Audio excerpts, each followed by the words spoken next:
Hello dear students, welcome to the English session.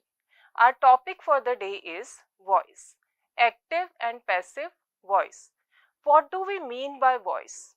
In English grammar, voice refers to the relationship between the subject of a sentence and the verb. Now, let us take a look at these two sentences. The first sentence is Jim composed a song. The second sentence, a song was composed by Jim. Do you find any difference between these two sentences? In fact, if we talk about the meaning, there is no difference. However, if we look at the structure, they are different. Here, if we divide the sentence into three parts, it will be subject, verb and object. Let us divide this sentence also. It will be subject, verb, object. Now, take a look at these two sentences. Here, the subject is Jim, but in this sentence, the subject has come to the place of object.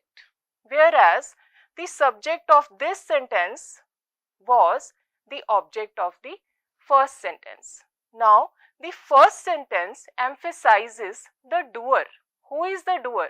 Who is making the action of composing a song? Jim. So, if the doer of the sentence is also the subject of that sentence, we say the sentence is in active voice, whereas the second sentence is in passive voice. So, we can say that there are two types of voice, active voice and passive voice. Let us take a deeper look at these two voices further. So, let us talk about active voice first. The active voice is that form of the verb that emphasizes the subject. For example, he plays football.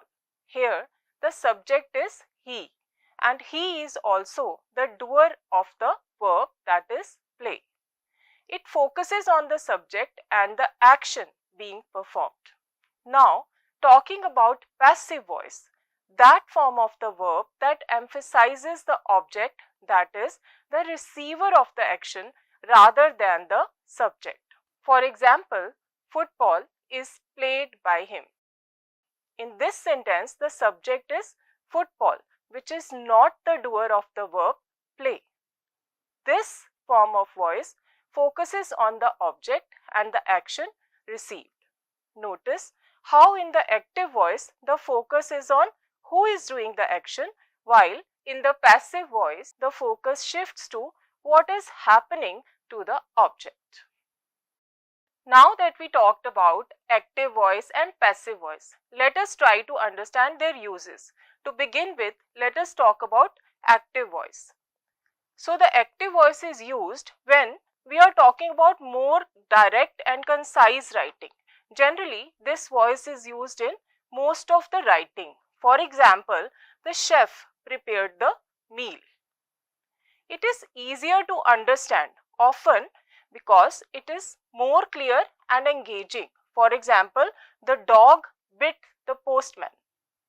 It is more forceful and impactful. For example, the hurricane destroyed the city. Now, let us talk about passive voice. We use passive voice when the performer of the action is unknown or unimportant. For example, the castle was built in the 1800s. The performer of the action is obvious. For example, he was elected as the MLA, or the result is more important than the performer of the action. For example, thousands of lives were affected by the earthquake.